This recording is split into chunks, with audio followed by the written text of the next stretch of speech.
Believe it or not, there is a common denominator between people who are successful long-term with their weight loss goals and those who aren't.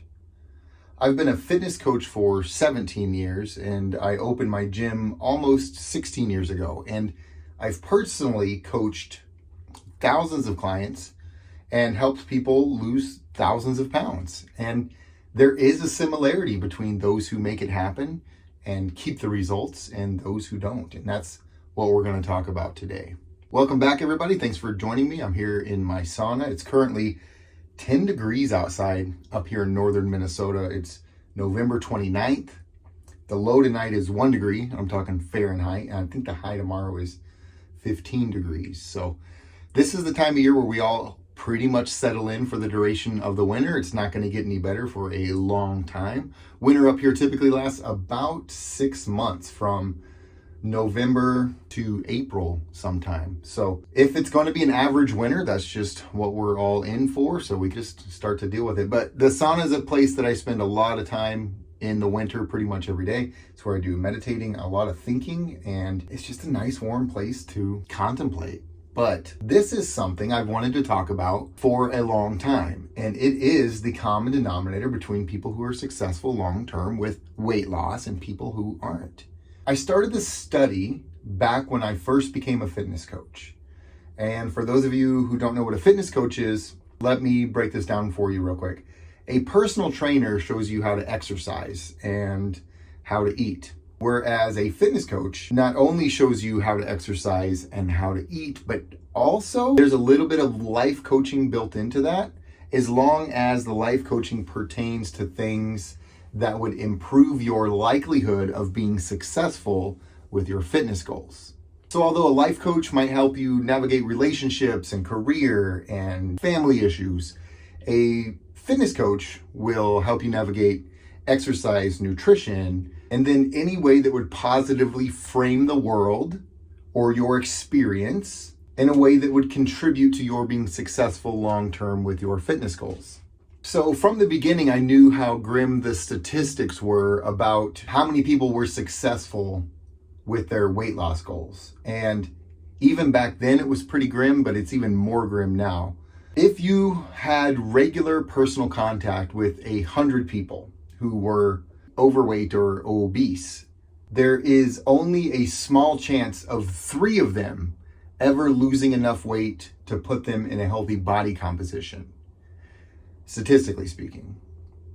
And there's only, out of those people, the likelihood of one of those people maintaining their results for 5 years, which is generally accepted in the fitness coach community to be what's considered long-term is 5 years. Because until you've made it 5 years, which I know sounds like forever, but until you've made it 5 years with your results, you have a high probability of regressing.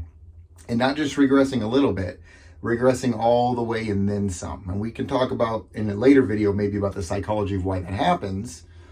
But to stick to the subject in this video, the statistics are grim for people who are going to get to a healthy weight and then maintain that weight long term. So from the very beginning of my career, I launched a long-term study, which I've called the common denominator.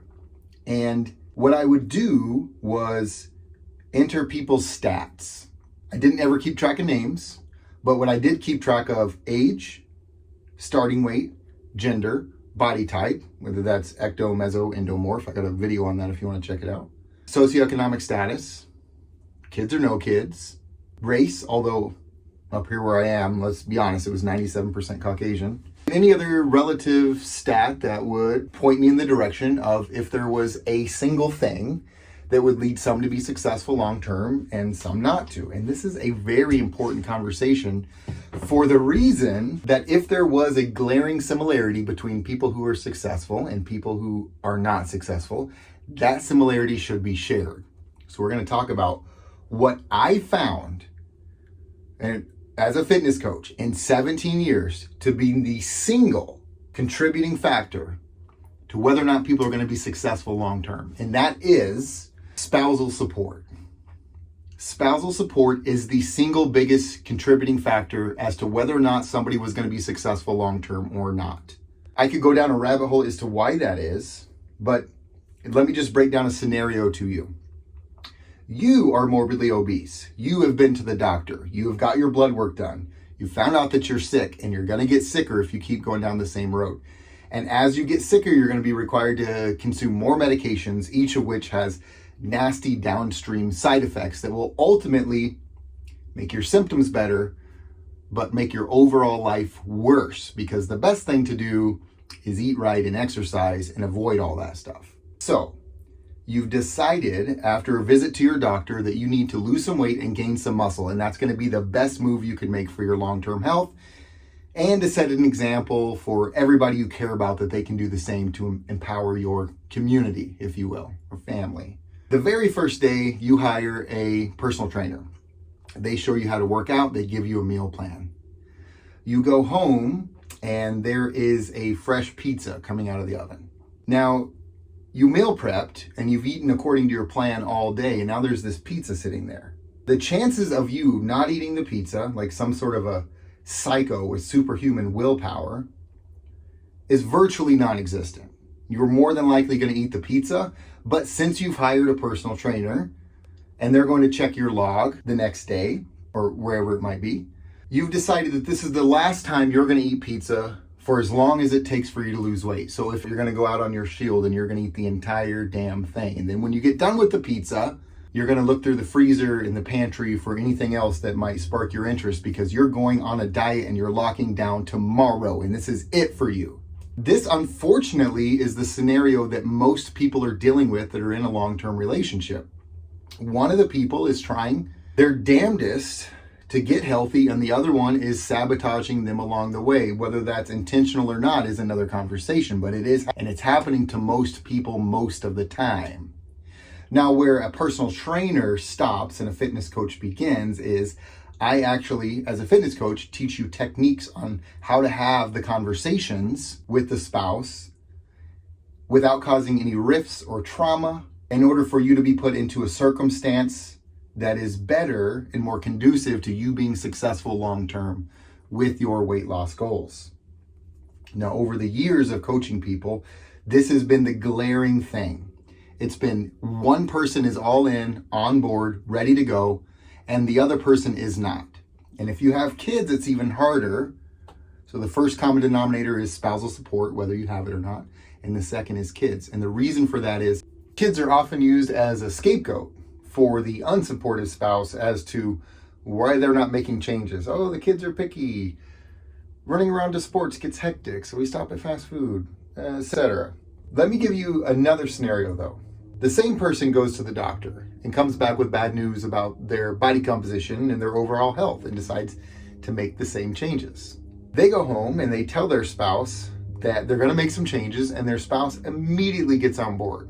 They get a trash bag, they clear out all the unapproved foods, for the lack of a better term, from the pantry and the cupboards and the fridge and the freezer, and they immediately go to the store and fill the fridge up with healthy vegetables and lean meats and put a bunch of fruit in the fruit bowl and start to look up healthy recipes and how to make them taste good and different spices. And on top of all that, dedicates an hour every day to doing cardio with their spouse on a fixed schedule. Now you can see how the likelihood of that person succeeding long term is pretty damn good compared to a person coming home from the gym and their spouse is waving a scoop of ice cream under their nose. That person's more than likely not going to make it. But the spouse that jumps on board with the healthy eating and jumps on board with the movement and then agrees that some changes need to be made with the kids' nutrition and starts making those changes for them, and they're both a team and they're going to get this shit done, there's a high likelihood that that person is going to be successful. So if you are a person that is having a struggle getting your spouse on board, there is hope, but you need to have a difficult conversation with them as much as you can, as often as you can. And it needs to be in a totally unemotional, strictly informative way, because it's not about who's right or wrong. If someone's waving ice cream under your nose after you just had a hard workout, that's fucked up. But also, being passive aggressive and yelling at them and telling them it's their fault, even if it is their fault, that doesn't work. So it's not about who's right and who's wrong. It's about what works. And this is what works.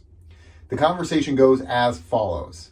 Man, I am not feeling good about my health or my weight, and it seems like it's kind of impossible. But what would make it possible is if I had your support, because we are in this together. And I don't care what you do when you're at work, and I don't care if you keep snacks in your car, but while you're at home, can you please just mimic what I'm doing and be supportive of this, because this means the world to me. I've been having such bad depression and anxiety, and I have no energy, and I can barely get up the stairs, and it's making me feel very self-conscious, and these things are not good. And if it keeps going in this direction, I can see that where I'm going to end up is a place of misery. So let's not make this about weight. Let's make this about happiness. I know we want each other to be happy, so I'm going to need you to get on board with this. Now, that's the way to do it. And you can have that conversation over and over and over, and you should, because it's definitely not going to work the first time. From personal experience, I've had that conversation back when I was 100 pounds more than this, and my wife would still bring cupcakes home. I remember actually pretty vividly her walking in the house with a bag full of a 6-pack of cupcakes she got from the grocery store. I just had to remind her as soon as she got in the door that I'm going to eat whatever she doesn't eat, and then I'm going to root through the house for any other snacks that might be there, because that was just my mentality at the time. So I had to kindly ask her to go put those in her car. And then later, when I started going out to her car to get the cupcakes, we had to have a conversation about not keeping them in the car. But I think you guys get what I'm saying. That's the point that I wanted to get across. That's all I wanted to talk about today, because it's a big one. It's a very big point. There is a common denominator between people who are long-term successful with weight loss and those who aren't, and that is spousal support. So if you can get your spouse on board, you have a high chance of making it. If you can't get your spouse on board, you don't really have a good chance of making it. Thanks for joining me with the sauna talk. Sorry about the red. I have a red light hanging up here. It just makes it a much more relaxing sauna experience rather than some sort of bright white light. If you're new to the channel, please subscribe, comment. It really helps the algorithm out. I'm trying to get out there to a broader audience. And if you have any suggestions about future videos, drop those in the comments below. Also, I would love to hear what the general public out there is thinking about as far as subjects, health and fitness related, that they want covered. So I would love to hear those from you guys. Thanks for watching, and I'll see you guys next time.